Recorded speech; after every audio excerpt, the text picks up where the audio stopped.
here today. And I'm excited. Well, I'm excited that we have four amazing guys here. It's just going to be a very bony conversation, just bone, man to man. I wish we had a lady here, but I also like the fact that you're smiling. It shows that these guys are very interested. So, Kenneth, Harmony, Godly, and Timmy Lehins. It's very much amazing to have you guys on board. Before going to the conversation, I just want to once again welcome everybody listening. Get your friends to join in, get parents, because today's conversation, a continuation from last week, which was very interesting, focuses on getting to hear from the heart of the Gen Zs, the Gen Alphas, and all the gens that are coming. It's very obvious that over time, we saw these guys, these guys we hear, some of them. Look at how many has years now. I think it's more than mine. All these guys, they were babies that we carried like a few years back, But now we hear them say, Mommy, I know what I'm doing. Daddy, I know what I'm doing, and all that. And sometimes as parents, we can't just comprehend how this baby of yesterday that I cleaned his poo is now telling me he knows what to do. And then there are ways we did things that work for us, and they're like, no, like my daughter will tell me, Daddy, you're old school. This is how we do it now. And we yet can't comprehend. And then we really try our best to ensure that we get them from the depth of our hearts. We sometimes spank them with love and all that, but yet they still don't follow. Then we provide for them, yet they still don't respond. And we're asking ourselves, what exactly is going on in these beautiful minds of theirs? And that is part of what we want to unravel in today's conversation. We want them to share with us their thoughts, their perspective, their opinions, their ideas, their desires that they would want us to understand, to know and understand, so that we can connect better to them. So I'm going to give you guys 1 minute. I'm going to be counting on less than 1 minute. I'll start from Kenny, I'll go to Harmony, then I'll go to Godly, and I'll come to Timmy here and let him. I want you guys to just introduce yourself, sell yourself. This is your moment. Sell your market in less than 1 minute. Your time starts now, Kenny. Okay, no problem. Hello, everyone. Good afternoon. My name is Kene, short for Kene Chuku. I am currently 14, turning 15. I am in year 9, and I'm here to learn. I'm here to share my own views and opinions, and I'm genuinely into business. So anyone that has any online skills that they could recommend for me, I'm always open to hear. Awesome. I can see Anya is smiling. When she was 14, she could never say that I was doing business. Who are you to do business at 14? And go and study your books. Again, it's great to meet you at 14 doing business. And Harmony, your time starts now. Hello, guys. My name is Harmony Izebiafe Abache Ayo. I'm 19, turning 20. I'm a medical student. I'm a third-year medical student, training to become a medical doctor, a cardiothoracic surgeon, specifically. I'm also a tutor by volunteer. So I teach biology and chemistry, and I deem myself, when I say it all the time, I'm one of the best teachers ever. I don't mean to blow my head, but yes, I just have in my opinion, bro, I have a unique way of teaching that makes it fun for the students and easy to remember. So if you have children in secondary school battling with biology and chemistry, I'm the guy to call. Wow. Awesome. Harmony, please blow your whistle before whistleblowers blow the wrong whistle for you. Amazing. And look at Harmony came on board. Sorry to interfere. Someone said that they need a teacher, but for math, so you can still call me. I have brothers. Biology, chemistry. Don't worry, we're going to get your contacts or your handles online so people can follow you. But Harmony came up and he said, "Hi guys." Who born you to greet your elders, "Hi guys," in those days? Look at these children of nowadays. "Hi guys." You should go down your knees. I said, "Good morning, sir. Good morning, ma," when you are talking to your elders. Now today's conversation is going to be fun. We have Godly here. Your time starts now, Godly. Well, good afternoon, good morning, good evening, wherever you are. My name is Godly Ewe. I'm a first year medical student. I'm at Benin currently. I like reading novels. I'm actually a novel reader. Like that's what I like, and I use it to learn about the world from different places. You get to learn how people think when you read novels. You get to understand that okay, this is how life is. You get to understand the world just from reading novels. I'm also learning how to code. So in the future, the months to come, I'm available too. So from me. Thank you. Amazing one, Godly. Godly is the future tech doctor because you're reading medicine and you're coding, the coding doctor. Okay, that's beautiful. And if you were not seeing Godly's voice or seeing Godly's face, and you hear his voice, you will think it's one man speaking. Godly, how old are you? 18 going to 19. That voice is, look at my voice, it's even lighter than yours. That voice is for like 55. So that may be your real age. You are hiding your child's body. And now finally, Timmy, can we get a meet your time starts now?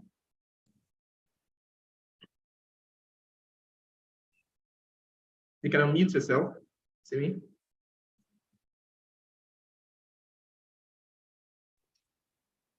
Good afternoon, everyone. My name is Tim Lane. I'm 14, turning 15 this year, and I'm an art student that likes to model, and like I'm trying to become a model for myself, and I'm someone who has an artistic mind, and I'm just looking to learn and to express my feelings today.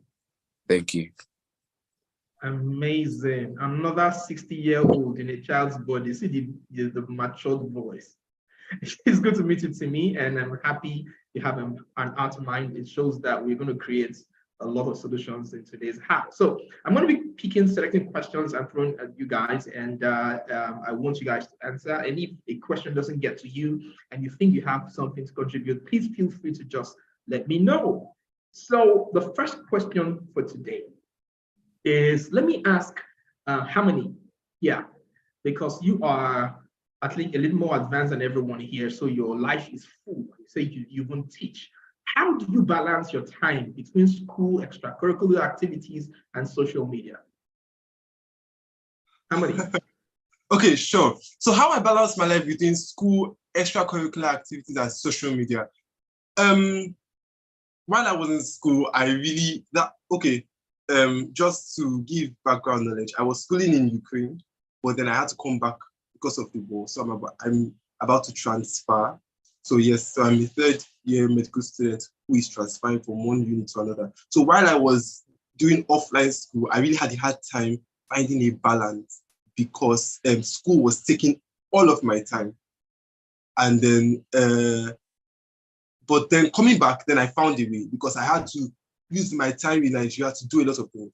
So I created a very strict plan. I had 8 hours a day for school, 7 hours a day for sleep, and then I planned the rest of my time to study for classes, engage with my siblings, with family, with friends, and then social media. But there's something happened again. Social media was taking up all of my time that I set apart from school. So I had to take another extreme means. I had to delete TikTok and I had to delete Instagram. At first, not like I amputated limbs from my body. It was torture. But then I grew used to it. So I was able to create time. Then my social life became balanced. So I have time for school. I have hours to study and prepare for classes. And then I have hours that I use to chat with friends, social media, and then I also make time for family. Just balance everything. And then there are some things I cannot do every day. So I make up time every week. So if today I check up on family, tomorrow I check up on friends, next tomorrow, spread it out in the week.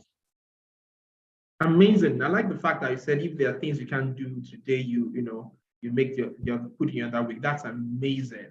And I saw Godly laughing when you said delete TikTok. I feel that is one app Godly cannot afford to delete because he was laughing. He's already shaking his head. However, let me get to Kenny on that same. Kenny, I'm going to get to you. We've seen videos, where teacher takes a student's phone in the abroad and the students, you see them fighting the teachers and all that. And then, how many here is talking about creating balance by deleting and managing phone? I'm throwing the same question to you. How do you, create that balance, knowing that you have technology or social media that can also be a distraction to your plan? And how do you create that balance? Okay, so I would say yes, I do believe like something like TikTok. I would say I personally would only use it if I were to use it to like advertise or to create content to make money or market myself. Whereas most of the times I can see, because from experience, social media in general, you do find yourself, oh, it's just one more video. Let me just watch one more video. And then you find yourself staying there for 2 hours. The 2 hours you could have used to study or been productive or improve yourself. And then you find later on that catches up to you. And I think something for me that I had to realize was, is it really worth now this 2 hours that I'm losing instead of studying and now falling behind in my studies? Because you don't even remember like the previous video you watched. So I do believe social media can be good if you know what you're looking for and you use it for that specific thing. So now I say how I balance all of it. Because I'm still in school, I do struggle with time management a bit, just because more or less more than half of my day I spent in school, and then another 2 to 3 hours of sports.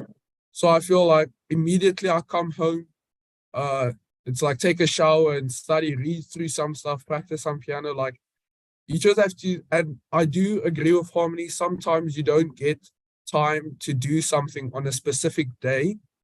But I think routine, because my mom has said this to me many times, and I do appreciate her for stressing this on me, that routine really, it will save your life. If you have a proper routine, know when to do what, because you need time management. Otherwise, you'll find yourself going astray, where you would have potential to make it far in life, but just because you can't manage your time properly, you'll see you'll fall behind your peers and even people that are younger than you. You'll just fall behind them. That's not too great. Amazing. And I can imagine mommy smiling somewhere at the side saying, yeah, go my boy, go my boy. Thanks to amazing mothers and every parent here who, just like Kenneth's mom, gets them into having a life of routines, because without routines, like you said, you can't have a successful life. Thank you. That was really, really thoughtful, sharing what both of you have shared. And I'm so proud that we have mothers like ours, or fathers like ours, and then guys like you who also are learning from their parents. But quickly to the next question. Timilia, here, you talked about what you're doing and you said you are willing to learn. So how can we best support your personal development, or your emotional development, your mental development, whatever it is that you desire to develop? How do you think is best for those who are above you, older than you, who you look up to, who teach you? How can we best support you? Because sometimes we may think what we are doing is in your best interest, but it's not working. So we want to see from your perspective, how can we best? Well, I think the main thing is that it comes from both sides of the parents and the children themselves, because there has to be the habit of negotiation in the terms, you want to do something, then that means you have to talk to your parents about it and tell them about how you want to do something, and then they tell you if they are comfortable with you doing it. And then if it doesn't make sense, you create a meeting ground and somewhere where everyone is happy, and someone is able to do something. Then I like what everyone said about routines. Making a routine helps to also balance that out, and then meeting your parents to help you with a routine can help you, because they've been in situations like that and even worse, and they are the ones that are there to guide you and help you. So I think that's the best way things like that work. Amazing. I like that the fact you said it's, both ways. So it's not responsibility of one over the other, but it's one with the other. So there has to be a lot of negotiations, going in. But if I may ask you, is your dad or mom somewhere around you? My mom is in like 2 rooms away. Like it's two rooms. So she's not hearing what you're saying right now. Huh? But I think she's in the meeting. Oh, awesome, awesome, great. So, do you have times where your mom goes like, so Timmy, if you don't do this, this is not going to work for you. Timmy, it's 5 p.m. You're not doing this. Timmy, it's 7 a.m. Get up on your bed, dress your bed. You have your mom doing all that. Yeah, yes, she does that. So now, do you think that helps you? Yeah, it helps me because I'm more motivated, and I'm more clear in the terms of, I know what I need to do at this time. I know where I need to be at a particular time, and where I'm supposed to be, and the characters I'm supposed to have. So I know that I'm not with, and then also helps me with the friends and the people I have around me. And, also the things I do, and to know what's right and what's wrong for me. Beautiful. Mommy can say I can hear him loud and clear. Mommy will see you in the chat. So you better yarn right, because a reset button may be waiting for you. That's what happened in our generation anyway. Godly. I like the name Godly. How can we, now your question is different, is how can we communicate more effectively as a family? Now we know that mommy may be there shouting or just sending you or drafting you here like, a chess pawn or something. How can we communicate more effectively as a family? What's the best way you think parents can, communicate with their children? Like, I don't call you people children. She didn't know that you guys are big men. So that's why I'm using the word children. Godly, is over to you, Godly.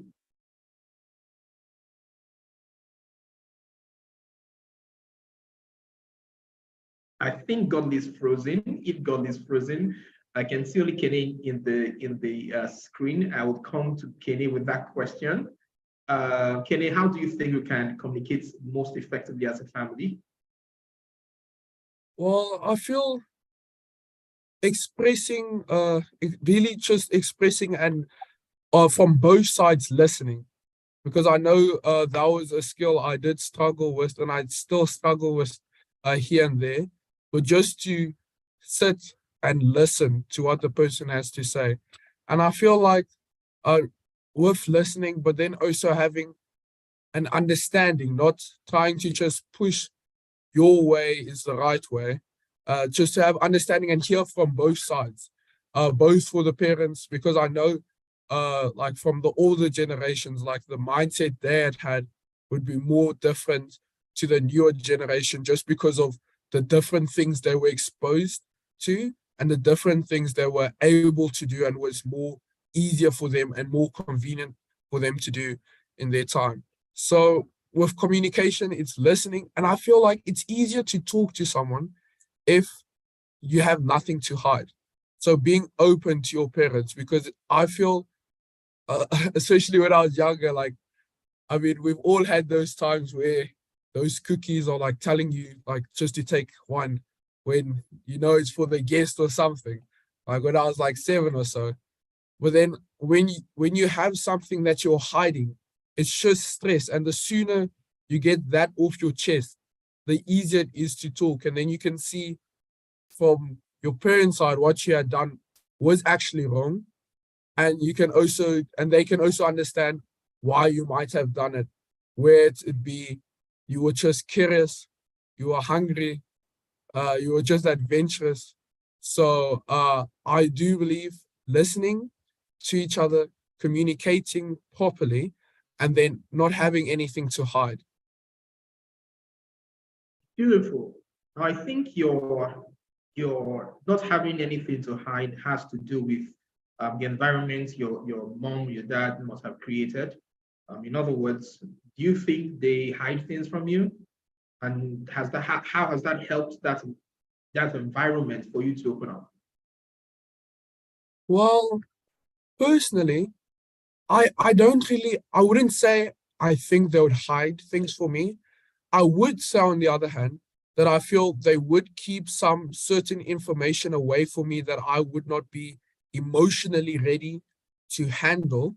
So I can understand from the parents' point of view, where the child, they don't believe the child would be able to handle that information, where it be a secret, like what do you call it, like conflict between your friend's parents, that if you knew now, you wouldn't be friends with that person, although that person, your friend, didn't do anything to you. So that's type of things that wouldn't really be necessary for you to know at that At stage. that time. Whereas I feel for the child, it is always important for them, because I wouldn't say they, as a child, there shouldn't really be anything you're hiding. And if there was to be something you're hiding, you should probably know it's not right. Awesome, thank you, Kenneth, for that. As children, we shouldn't hide anything to our parents. And then one of the things you said, the first thing you said is the ability of parents to really listen through the child. Thank you very much. Godly, I don't know if I should give that question to you. You're very much in the ancient city of Benin, where I am, and we know how they communicate here. Well, the question I want to bring it to you, I want to bring it to you. How should we communicate, as a family? Just so we can move on to that question. That question I got it earlier for you, but you froze out. Maybe the network was afraid of your response. But how should we communicate as family? So what you've got there? Okay. First of all, communication is a two-way thing. So communication is like giving a message and somebody receiving the message. So it must go up, down, like the signal must reach the TV so that it will show. So for us, the communication, since you said I'm from the ancient city, so let me say it from the ancient ways. So here, how we do it is that the communication is one way and it's going and it's going, you're receiving, you're only receiving, you're not giving back out, and you're not able to necessarily express your opinion about, okay, this is what it is, or this is how it feels like. Because normally every human being feels things differently. It may have worked out for you when you were younger. That was your time. But as we grow older, as we grow on, things start changing, and the child is in different circumstances compared to your own time. So they will also need to explain how it feels like to them. No human being feels the same thing the same way. You can never truly, like, let's say, empathize with somebody. You just have to allow them express it and give them the chance. So when it comes to communication between child to parents, there should be free communication. That's how it's supposed to be. It's supposed to go here, here. And they should not be judgmental. That judgmental stuff, being judgmental stops people from actually expressing, because they know that, okay, when I say this, this is what's going to happen. They're going to flog me, one thing or the other. That's just how it goes here in Nigeria. So, like, judgmental, and they should be able to, what will I say? They should just be able to just sit down and not really, obviously there must be emotions from things we do. Obviously we're going to make very silly mistakes, but it doesn't mean you should, or wait, let's take it like this. When you say you love somebody, loving someone doesn't mean you like everything about the person. Your love is like a commitment to the person. So they love us, they are committed to us. They may not like everything we do, so they should correct us in love due to the commitment they have towards us. So that's it for me. So Godly has actually preached a message to all the parents here. I don't want to flog that, but I want to thank those of you who are responding. And someone said, parents, keep your judgment seats away. God did not make you us judge. He only gave us a responsibility. So please leave the judgment throne for God. I thank you so much. Godly, you say you love to read. So what kind of books do you read? And what excites you? What kind of books, movies, of music do you listen to, and why do you enjoy them? And see, I want everybody in probably 30 seconds to answer that question, because some of the songs we see, we hear, we don't even know what they're saying, but we see, your generation just rocking to it. So the question is, what exactly and why? 30 seconds for everyone, please. Okay, so I love reading fantasy. I love imagining, and I love dystopian systems like Hunger Games. Which other one again? Hunger Games, Fifth Wave, because it talks about like rebelling against a system that has fallen down and changing the system. So I like fantasy. Magic. I love fantasy and magic. Sometimes I like sci-fi, but I prefer fantasy and dystopian.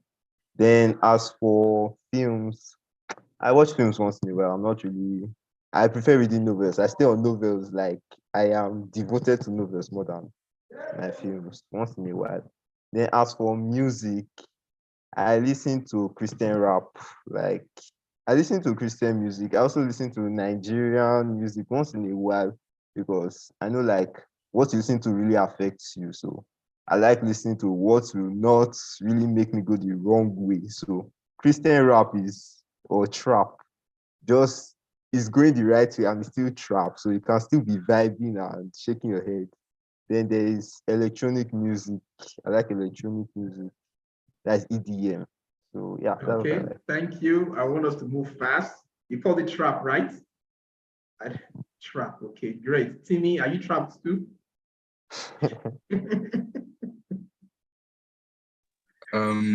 I like to listen to different type of music. I like some older music. I like Christian music too. Then I like some Nigerian music. Then I'm just maybe very diverse with my music. So I'm just opening to listen things, but at the same time trying to be cautious of what I'm listening to. Are you also cautious to tell us that you like listening to Rema because mommy is listening? I've No, I'm not putting that in your mouth, okay? Just, I need you guys to tell me some of the things that, you really, really, really love listening to. I know today is Sunday and we want to play good boys, but there are sometimes you just hear some songs and you're like, I'm feeling it. Can I? What do you vibe to? Well, for me, I've always loved listening to music, and I also love like a wide spectrum of music, especially now Spotify, which gives you access to a huge amount of different songs. I would admit it is unfortunate to see that some of the songs, or a lot of songs, that it's way easier to bop your head to, would always have swear words and cuss words.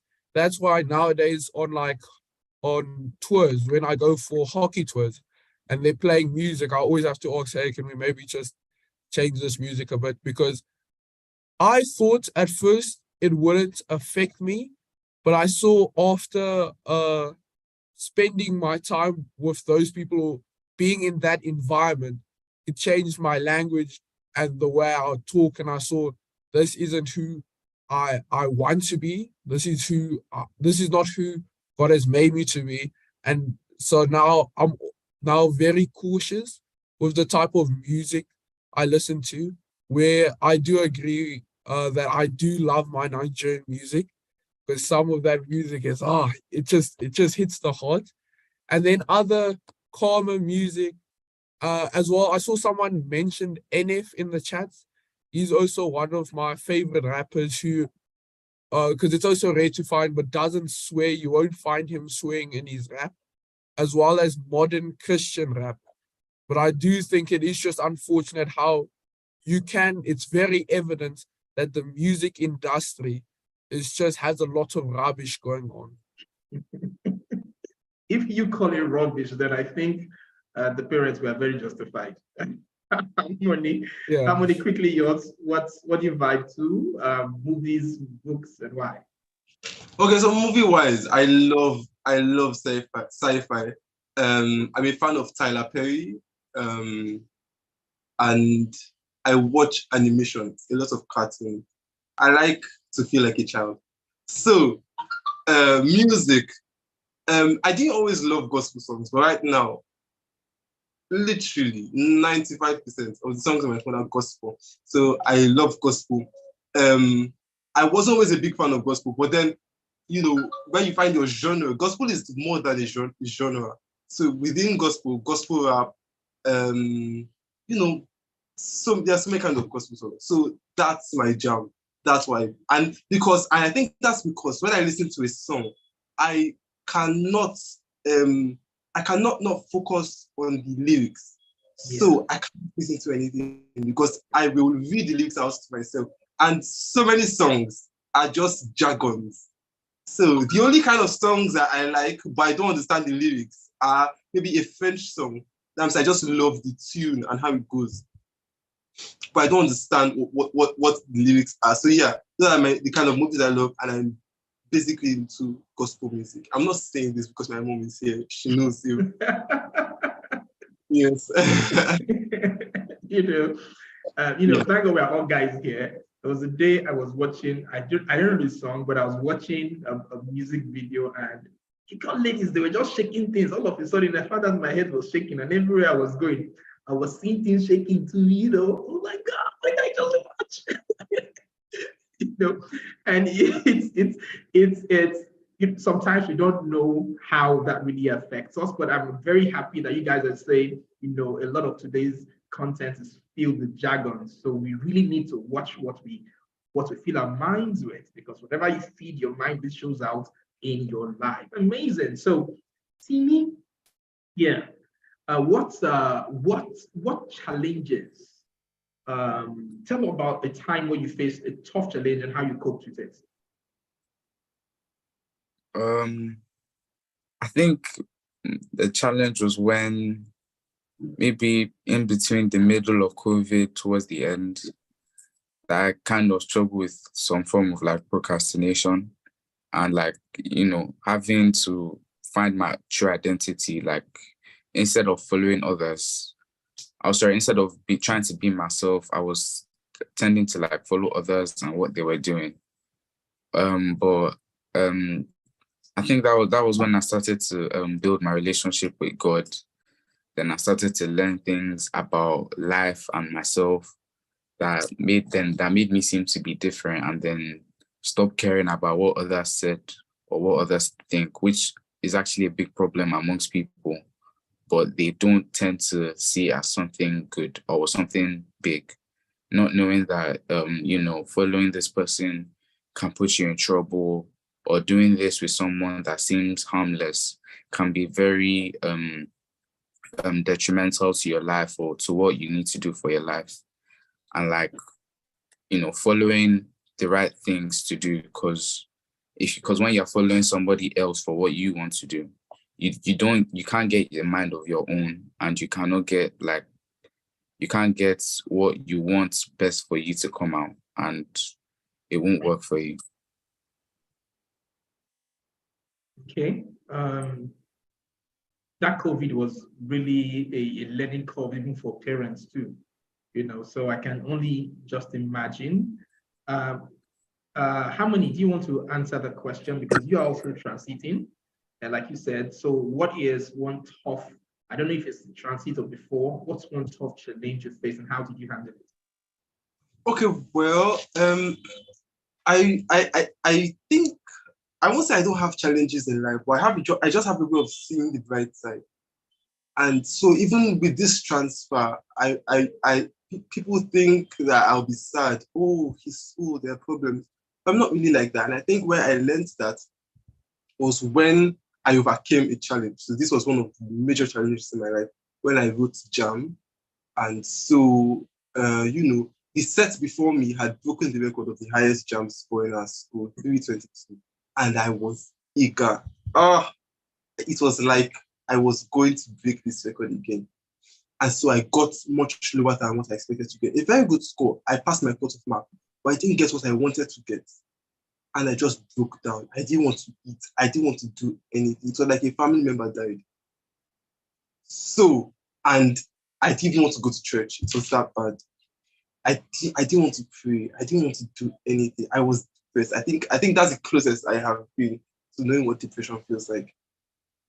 But I came out of it because I had to learn that many people got less than what I got, and some people got higher than what I got. So I had to understand that I felt bad for where I was, but I have to be grateful because many people didn't get there. So it helps me to see the brighter side of every situation in life. So many times I don't even see some challenges as challenges because I understand that even in that situation, I'm better off than so many people. Beautiful. You have to learn and understand and be grateful for what you have and where you are. Every young person watching this and those who watch the replay, I hope you heard that. We need to be grateful. You're crying that you got 200. The person who got 150 will go. What should the person be doing? 200 is not your best score. Yes, you can do better, but being grateful for what you have is important. So there's someone watching, a very young lady, Nora. I want to bring you up, Nora. So I need you to turn on your video. I would have loved to ask you the next question. Nora, so if you can hear me, please turn on your video. We want to spotlight you. To be interesting to have a lady on this panel. But guys, now we have been talking about personal challenges that we face. But now your generation, it's an interesting generation that it's almost like Weber. He's changing shape every time he tries to define a generation. So what do you think is the biggest issue facing your generation today? Godly, what do you think is the biggest issue facing your generation?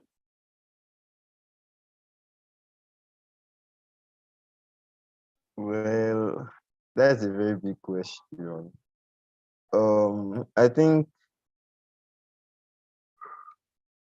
who is influencing us? I think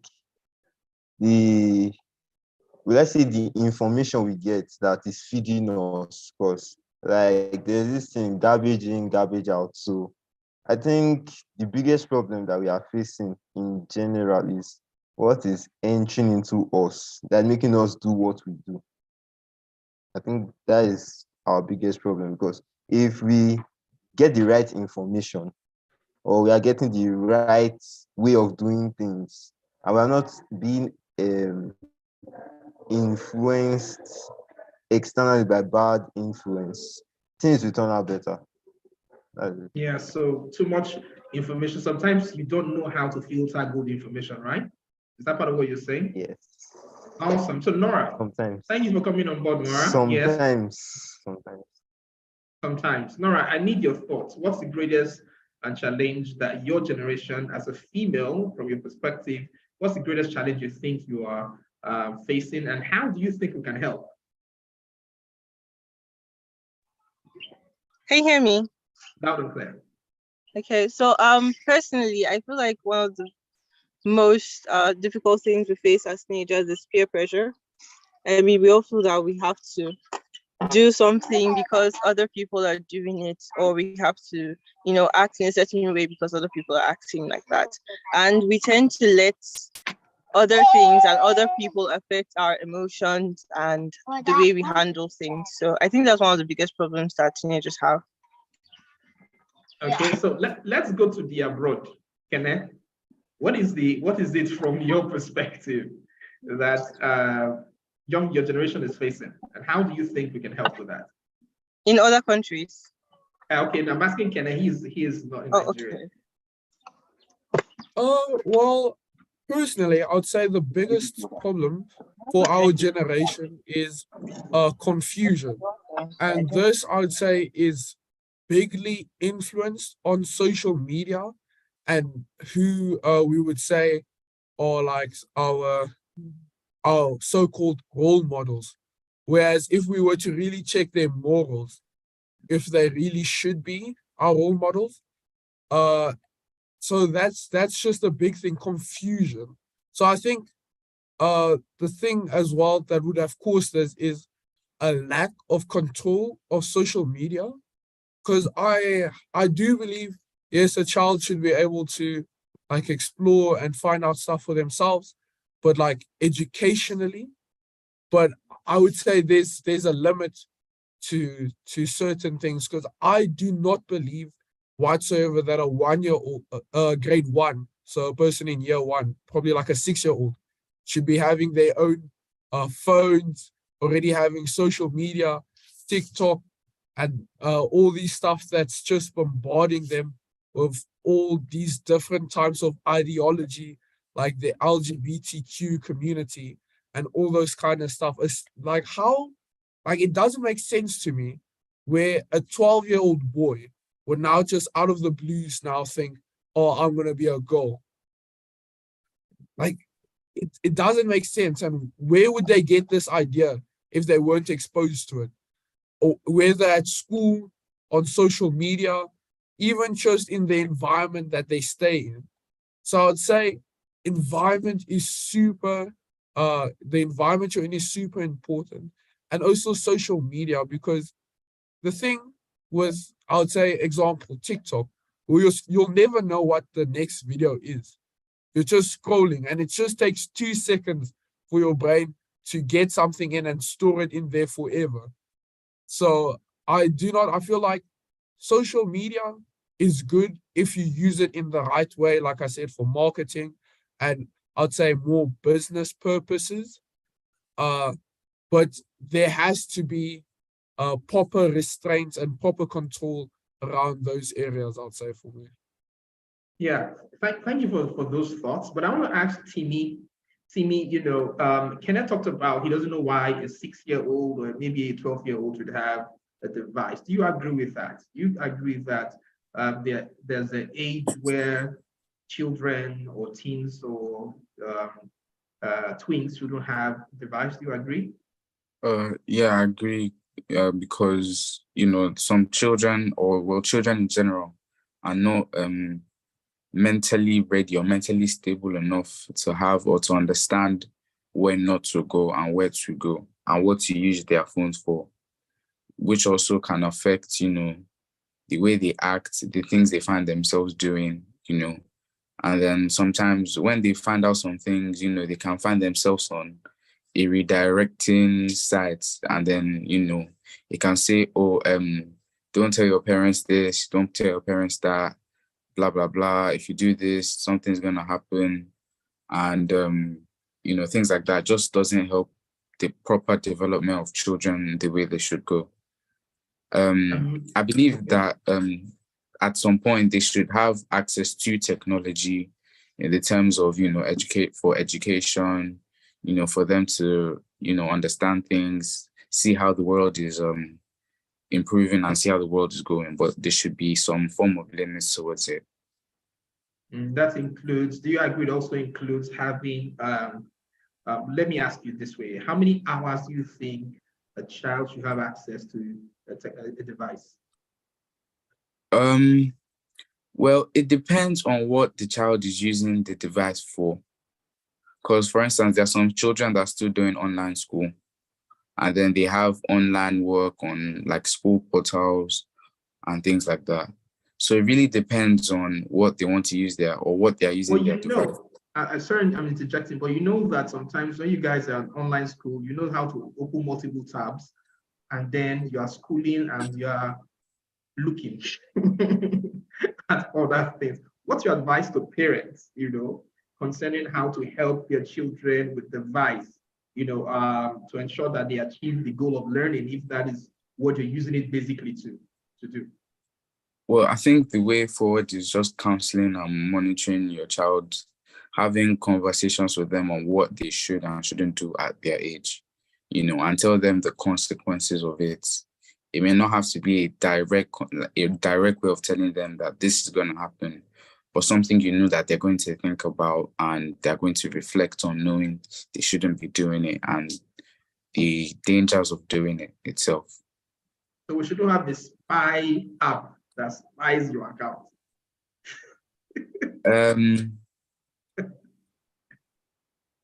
Well, to be fair, some children actually do need it in the terms of having to be monitored, because some children need to be monitored constantly, or else they will find themselves in another place, where some are in some form more matured than the other ones, where they have like the mind of their own, and they know what is right and wrong.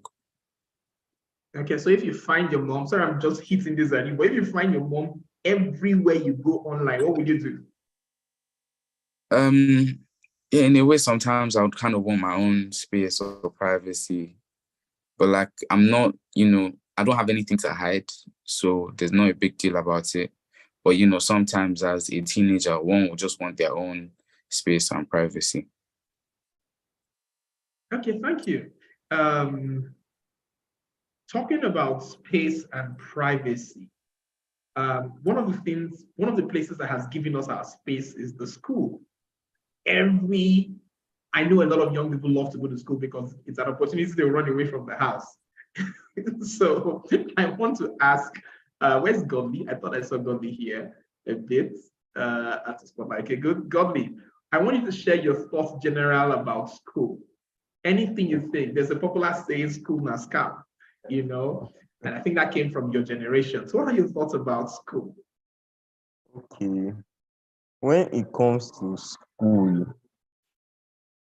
I will not say I agree with that statement, but I still agree in a sense because school is not, I don't think the way we are learning is the way learning is supposed to be. So, to some extent, it's kind of a scam because learning is something that's supposed to improve your way of thinking. Education, the point of educating somebody so that they can think better and they can think for themselves and provide solutions and do the right thing. That's the point of educating somebody. You're not educating somebody to get a degree or something. So when it comes to school, now, for example, now my course, though my course is kind of different, I have to learn it because I'm going to be practicing on human people. So I cannot just afford to make that mistake of just cramming it and removing it from my head. So when it comes to like every course deals with human lives, it may just be indirect. My own is directly, and I have direct touch with them. But when it comes to learning should be something that makes you think, and teachers should, let's say, be more understanding that each person is unique. So when you understand that each person is unique and they have their own way of learning, you will not try and be comparing that student with the other student, that this student is this or this student is quiet. Quiet is not a necessity for being the best or being brilliant in the head. So it's not necessary. We are all unique and diverse. God made us diverse. So we should allow school to be a place where our diversity is expressed and we are taught. When you say taught, we are taught in the correct way. We are guided in love so that we'll do the right thing, not just so that we'll just be, let's say, robots that, let's say, there's this word we use, like cram la pour. So you cram it, you pour it out exam. Once you are done, it's over. Otilo, that's what you say. Otilo means it is gone. So that's how it is. That's school to me. Yeah, I That's what like school the is supposed to fact. be like. Yeah, I like the fact that you said it's learning is not about the degree, and it's about opening the mind to helping education is about opening the mind, so the individual can improve. Now, Timmy, back to you, Timmy. You talked about you are as an arts person, you like to express yourself, and we know that in school, just like Godly inferred, in school it's more of poor. When you are in school and your teacher is teaching, what are you thinking? What are you wishing school would be like? Do you even Um, enjoy school right now the way it is? well, it depends on the system of learning. For instance, for me, sometimes school is not just about, okay, read the person. Sometimes the teacher can just be reading a slide to you, and then they will tell you they are having a test, so this, and you may not really understand it. And then, when there's another teacher that is, they're there to explain it and break the subject or the topic down for you in a way that's like more diverse, in a way that you would understand and you want to learn it more. And then you also have to bring, in a way, I think it's also good to bring practicals that are relating to life, like real life problems. and real life situations where I think people, people get to learn and understand, then people normally just don't read. People just read for reading's sake or not to pass. So they just read after the exam. They will never remember what they read for the exam before, which is also not a good thing, because they need to learn these things, and after they leave school, they need to apply those things they learned into day-to-day activities. So I think that's my perspective. However, if school should improve, what should it look like? Pardon? If school should improve, what should it look like to you? I feel like it should just be a positive place for people to express themselves in the right manner and in the right solution, for them to relate properly, to learn things properly, and to teach, to learn, and then also to receive, then also to give others. So it's a place to share and receive. Awesome. So that really aligns with what Godly was saying. So let me go to you, Harmony. Harmony, parents send you to school because they want you to improve. Parents send you to school and do all they do because they want you to be their best. We've asked the question around this, but I'm coming back to it. And so the question now is, how would you want your parents to help? How exactly would you want your parents to help you succeed? And how do you think we can become a better parents? Or if you may just take the B part of the whole question, how can parents become better parents? Do you even think parents are at their best right now? Do you think parents are limited, are struggling to parent? If yes and all that, how do you think we can become better parents so that we can help you the way you desire best to achieve your goals? Okay, so I believe a lot of parents are doing very well. A lot of parents can put in more work, but I don't think there's a perfect parent. But one thing that I really think every parent should try to do is the same way in school, you're taught in class, and at a particular point, then you are given an exam to practice out. I think parents, I understand why you must be overprotective, and I understand that you cannot buy a child with money, and I understand how much you love your child. But making mistakes is part of growing.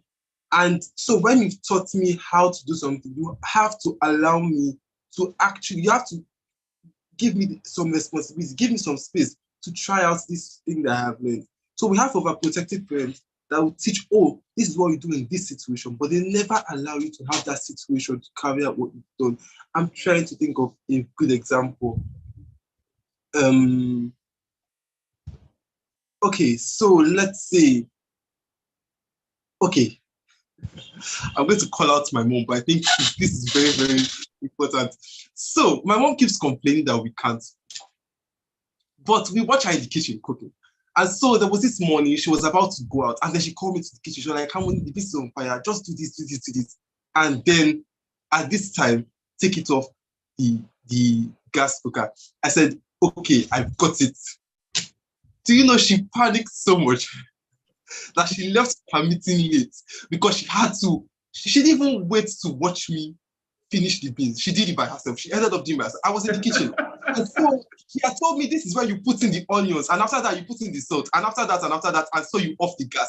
So she ran into the room to get dressed. Before she came back to check on the beans, even as I was there standing waiting for the beans to get done. So before she picked up the onions and put it in by herself, I'm like, I'm like, can you see? Don't you ever, please don't accuse me of not being able to cook. So you teach a child how to sweep. One day allow the child to sweep. And while they are sweeping, this is a very good I learned online. And I figured that if my parents did it with me better, I would have learned to be more independent much earlier. So you teach a child to sweep. All the guilty parents are laughing. I can see them. I can see them. So the thing is, you care too much about how good it will come out. Allow them. Sometimes tell your child to make dinner. They should boil the rice. If the salt is too much, manage it. It's just one night. Is exactly, just let them make dinner, however it comes out. I can remember the first time my sister made fried rice. Lord Jesus. We ate salt. But that was many years ago. After she got married, I went to her house and she made fried rice. She gave me fried rice. Till today, I remember how it tastes. I can remember the meat. There was sausage inside. So that was many years apart. So when you give them, when you teach them, okay, how to, for this is another example. So let's say you have a toddler, you just taught them how to sweep the kitchen. One day, allow them to sweep the kitchen and don't correct them. Let them sweep it, pack it. If they miss this, but just leave it. You know, allow them to feel like they did the job by themselves and they did it very well. They will get better and it will help them to build initiative. So it will get to a point, you don't even have to tell them to sweep the kitchen. They know, oh, I can sweep. If you continue to correct them every single time they sweep the kitchen, then you in their mind, they will feel like they can't really do it. So why don't mommy just do it when she's ready? Do you understand? So when you give them the confidence of, oh, now I know how to sweep the kitchen. Now I know how to do the dishes. Sometimes you won't even let them know and they will go ahead to do it. Even if it's imperfect, one day it will become perfect. And it comes to that initiative, the confidence. Amazing. We are out of time, but I love where we are now with this conversation. And thank you, Harmony. I just want, I'm not asking you to respond. Maybe you just say yes or I. I want to ask Kene, Temilehin, Godly, and Nora together. Do you think, like Harmony said, that parents should sometimes trust you and give you space to do what they have asked you to do without micromanaging you? Do you believe they should? Yeah. Yeah. I would say yes. Godly, Nora, can I hear you guys? I agree as well. Nora, we can't hear you. What did you say? Okay, you're muted. So parents, I hope you hear that coming from them. Please give them space. Yeah? Failure is also a part of the learning process. So if, like he said, if the rice is so salty, now I am thinking, when I was 12 years old was when I cooked my first stew. Until today, I believe it was the best stew ever. Were they really just trying to whine me, to encourage me by telling me the stew was sweet, it was really salty? Most definitely. So we are going to wrap. We're going to wrap up one question that I want everybody to please respond to. Nora, I'm going to start with you on this question. This is our last question for the session. Why do you think many teenagers are involved in vices like drugs and all we see, sex and all that? And how can the older generation assist in stopping this crisis? Nora? Okay, personally, I feel like most times children start getting bad when they get into the university. So it's like when you cage them too much at home and they go outside and they start seeing different things, meeting different people, sometimes they can't deal with those, those sudden experiences, and they tend to go the other way because they're like, yeah, my mom told me to do it like this, but like moms are like, old school. Let me do something that everybody else is doing. So I feel like parents should be more open with their children. You can't exactly control their every move, but you can get them to talk to you. You can be closer to your children.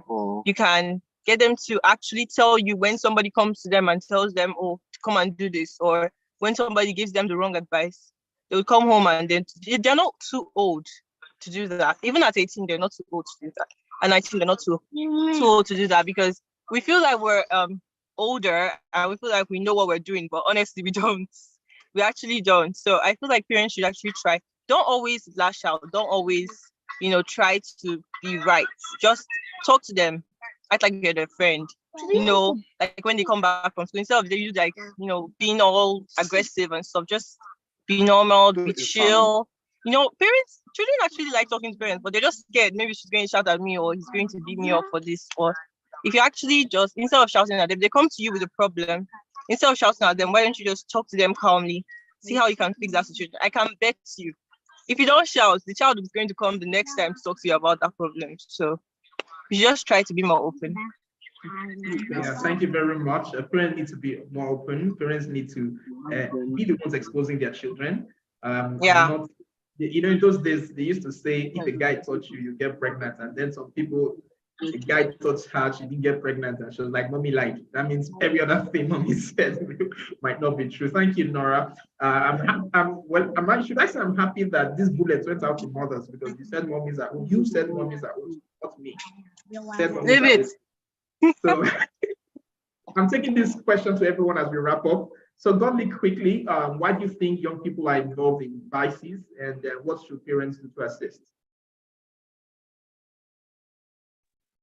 Well, what I will start from is what parents should do first, because it starts from inside. Like, there's something I learned recently. I would say last year. I wrote 2 exams for UTM. I wrote twice. I wrote for one school and I wrote for the other school. My father actually told me to choose Uniben. That's the school I'm currently in. I told him, no, I'm not coming here and I'm not going to choose here. So I eventually did what I wanted to do, and did not end up going to that school. I actually broke down. I was crying. I was tired. I don't know. I felt like I would not even go to school the next year. I should just start again. But eventually, we were able to. He actually took me to Uniben and helped me.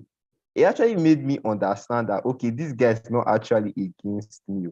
This guy actually, he loves me. He may not say it directly. He has not really said it directly. But when I understood that, sometimes it makes me, how do I say it? Instead of doing the bad, because I know, okay, this guy, he loves me. Or he may not say it directly. But what he does now, I've come to this understanding or higher understanding where I know that, okay, this is my father and this is what he likes and this is what he doesn't like. So it's, how do I say, it controls me. I don't just do anyhow because of, oh, I now understand this is him. So when they come to this, like what she said, when they are your friends, it helps a lot and makes life easier. You can just come, gist with them, tell them, okay, this is how it is. And nobody is judging you. You're just talking to them. It's just a free flow of conversation. And you may have done the wrong thing. They may not like what you have done, but still talk to them, then tell them this is my thought, because there comes an age where you don't like being told what to do. I don't really like being told what to do. I don't like it. But you can tell me, okay, this is what I think you should do, and it will help you. And they will keep it in their head. They may not do it, though. They will keep it in their head. Then when it comes to that moment in time, you're like, this, my father, he actually likes me. He loves me. So, and he will not do something that will be for my own detriment. So I will do it because I know that he has experience and he knows what he's doing. So thank you very much, that, Godly. And both of you have said something strong there. Like you guys are listening to what parents says, and dear fathers who are watching, Godly just said that you should be your guy. That's what Godly said, because he's calling his father the guy. Be their guy that also would learn to say I love you. African fathers that cannot say I love you. Please, today your assignment is go home and tell your children I love you. Come and tell us how it feels. Similar here, the same question, but a little twist to that. Somebody puts in the chat. They say, how can I trust that you're listening when 85% of the phone and when I'm talking, you are pressing your phone? So how can parents trust that you're listening? wow.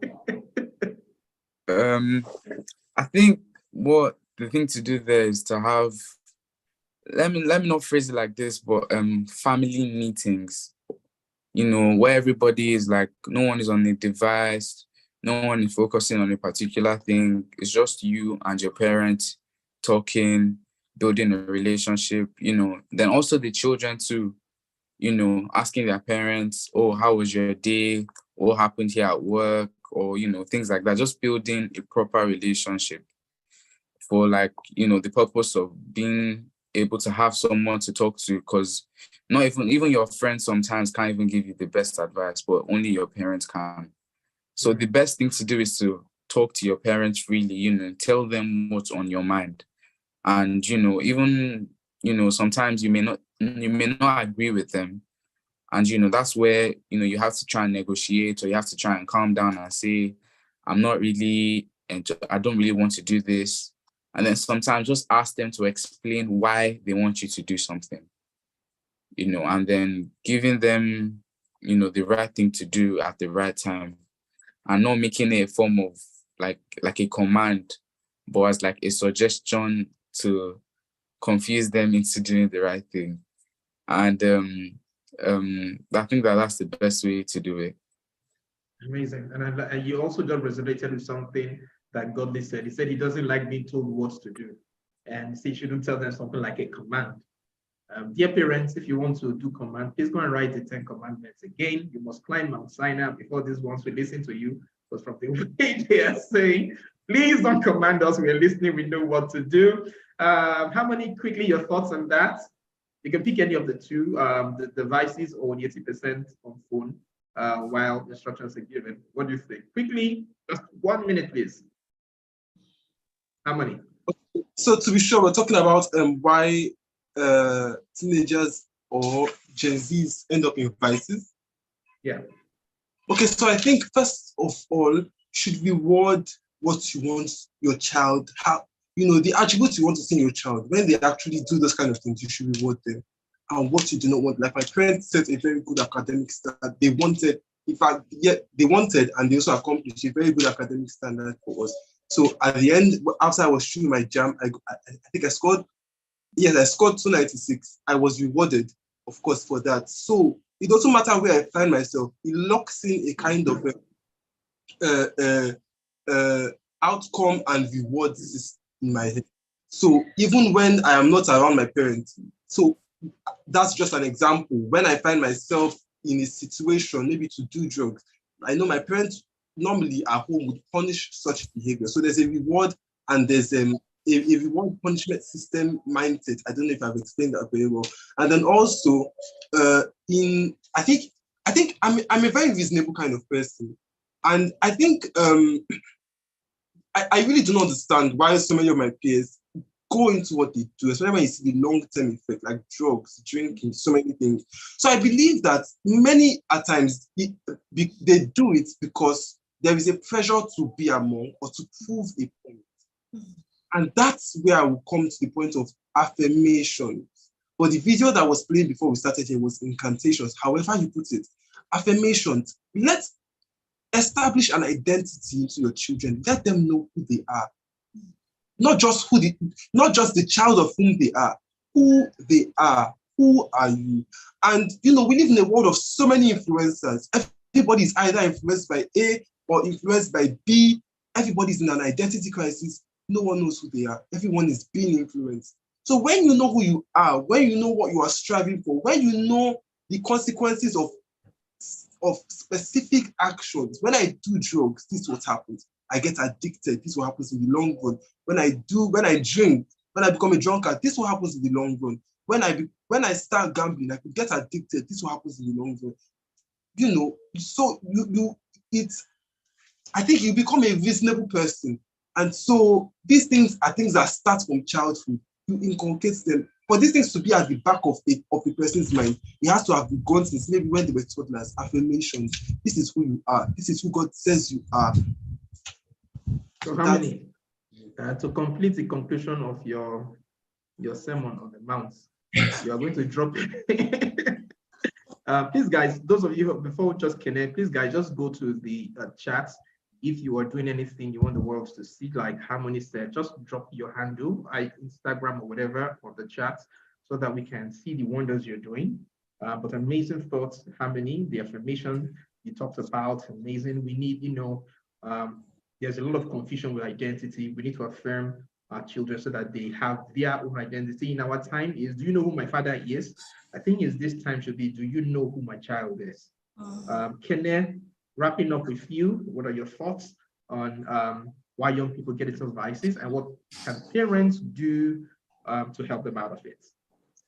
Final thoughts, please. Okay, well, I personally feel like one of the biggest things that have kept me out of trouble or going into like drugs and those kind of stuff, because I am very lucky to be very sheltered. But if you nowadays in school, it's just so available. You're asking this guy and he has it, like vapes. It's like modern day smoking almost. Yeah, vapes. The amount of vapes you can just find, every other child has it. And everyone knows who does it. So if you ask, everyone knows you might have, or you know who has, and you just go and ask for them. So I think one of the biggest things that have kept me out of those things, I'd say, was two things. From a young age, doing a lot of sports. Because if you do a lot of sports and cultural activities, you're too busy to get into those kind of, there's no time, because it's from one activity to the next, trying to also now do homework. So it distracts you from that.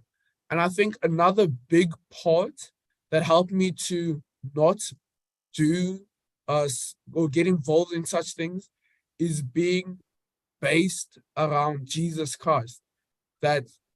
And I feel, because at first it's kids going to church because their parents tell them to, but I feel like as soon as they realize they want to have a personal relationship with Jesus, I feel that's when things really change. Because now it's not, I'm not doing this because my parents said I shouldn't. I'm not doing this because I'm trying to walk in alignment with Jesus. And if he were in my situation, would he do that? So it's that kind of situation. And I also believe another factor that helped me not get into these kind of things, other than being too busy with sports and cultural activities, and then also having my whole childhood based off Jesus Christ, I would say, is homeschooling in grades. It was grade 6, 7, and the first 2 terms of grade 8. Because now with a lot of people that I know that do or are involved in these drugs, I would ask them, hey, but why did you start? When did you start? And then 90% of the times, they would say it's between grade 7 and grade 8. The years I wasn't there, I wasn't exposed to it. And I do deeply believe that if I was in school, because I am one of those curious people that love to adventure and do different things for myself, I would have probably been one of the people to be taking those substances. And the thing that is so sad about it is that I've seen kids say, I'm only do it once. And then they've been addicts ever since, spending up to like 200 Rand, like just spending so much money on this. Whereas this could have actually helped them by maybe even courses to self-development. Even if they invested the money, they could have probably like thousands now. So I think 3 things that helped me not get involved was homeschooling in that time, being involved, like having Jesus Christ as one of my core foundations and having a relationship for myself, and then being too busy with sports and cultural activities. I think that's really saved me. Amazing, Kenneth. This is the part where I want to say, for those of you watching by television, the number is on the screen. Reach out if you want to give your life to Christ. But Kenneth, that was amazing. And I know your mom should be smiling from ear to ear right now by your side. And I want to say thank you, Ma, for what you did. I'm also saying thank you to Harmony, your parents. I'm saying thank you to Godly, your parents, Timmy, your parents, Nora, your parents, for the amazing work they have done to raise you guys as saviors to your generation. I'm so excited. I'm learning, and I believe every parent here is learning. Timmy, you talked about family meeting. That is amazing. That is one thing that we need to learn, a culture we need to learn to build in our homes. Thank you so much for sharing from your heart. We are out of time, but we are not out of the lessons to learn.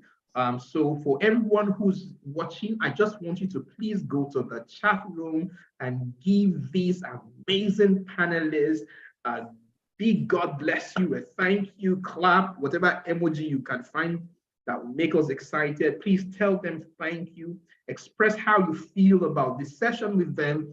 And who knows, someday they'll be the one hosting us in a global platforms. Thank you, Kenneth. Thank you, Harmony. Thank you, Timmy. Thank you, Nora. Thank you, Godly. I remain your favorite teens coach, TJ Chunu.